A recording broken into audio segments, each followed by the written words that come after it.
आपको अगर याद हो तो 20 शहरों के अंदर हॉटस्पॉट्स हमने निशानदेही करके सूबों को दिए थे और उन्होंने उसके बाद उसके ऊपर अमल दरामद शुरू किया। तो उसके भी हम रिज़ल्ट्स देखें। नतीजा ये निकला है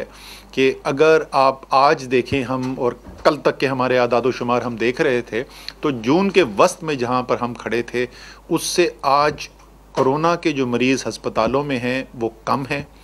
जो मरीज़ ऑक्सीजन के ऊपर हैं, चाहे वो लो फ्लो हो या हाई फ्लो ऑक्सीजन हो, वो मरीज़ आज जून के वस्त में जहाँ पर थे हम उससे कम हैं आज। जो वेंटिलेटर्स, जो बहुत ज़्यादा शदीद बीमारी हो जाती है तो जिस मशीन पे उनको लगाना पड़ता है, उस पे आज जितने लोग हमारे पास मरीज़ हैं वो उससे कम हैं जो जून के वस्त में थे। और अगर आपने देखा हो अल्लाह के फजलो करम से जिन लोगों का कोरोना की वजह से इंतकाल हो रहा था उसके अंदर भी कदरे कमी हमें नज़र आई है। लेकिन अहम चीज़ ये है कि ये सब इसलिए हो रहा है, ये बेहतरी आपको इसलिए नज़र आ रही है कि आपने इन हिफाजती तदाबीर पर अमल दरामद बेहतर किया है, बढ़ाया है।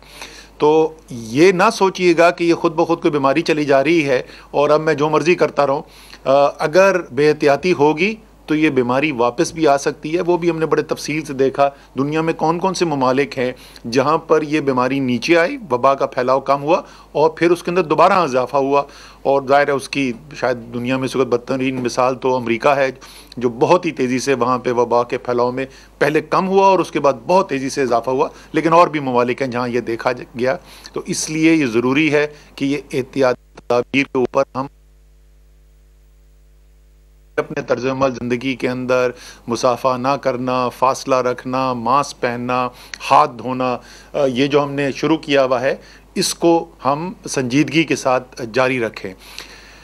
अगर हम जिस तरीके से हमने पिछले 3 हफ्ते के अंदर देखी है बेहतरी तर्ज अमल के अंदर, और जिस तरीके से मैंने ज़िक्र किया इंतज़ामिया ने बहुत मेहनत के साथ अमल दरामद कराने की कोशिश की है, अगर ऐसा ही जारी रहे। अगर आपको याद हो मैंने जून के वस्त में कहा था कि माहिरीन ये कह रहे हैं कि अगर हम हिफाजती तदाबीर को नहीं अपनाएंगे, अगर हम कोई इंतज़ामी कार्रवाइयाँ नहीं करेंगे तो हो सकता है कि जुलाई के आखिर तक 12 लाख कोरोना के मरीज़ मुल्क के अंदर 12 लाख लोगों को कोरोना का मर्ज लाक हो चुका हो। और साथ मैंने ये भी कहा था ये पेशन गोई नहीं है, ये सिर्फ हम ये बता रहे हैं कि अगर कोई हिफाजती तदाबीर ना हुई, इंतज़ामी कार्रवाई ना हुई, क्योंकि हिफाजती तदाबीर जो है उनके ऊपर अमल दरामद भी बेहतर हुआ है, इंतज़ामी कार्रवाई भी बहुत हुई है। उसकी वजह से अल्हम्दुलिल्लाह आज जहाँ पर हम खड़े हुए हैं, आज जब हमने तमाम माहिरीन से देखा, तो अगर हम इसी तरीके से चलते रहेंगे तो इंशाअल्लाह ताला जुलाई के आखिर तक ये तादाद जो है वो 4 लाख से भी कम होगी। तो यानी आप फ़र्क देख सकते हैं कि अगर हम हिफाजती तदाबीर को अपनाएं, संजीदगी से डॉक्टरों के मशवरे के ऊपर अमल दरामद करें, तो उस सूरत हाल में और उस सूरत हाल में जिसके अंदर हम ये सब काम ना कर रहे हों और हम बेहतियाती कर रहे हों, तो कितना बड़ा फ़र्क आ सकता है। तो ये दोबारा मैं दोहराऊँगा, ये आपके और हम सब के इख्तियार के अंदर है कि इस मर्ज़ से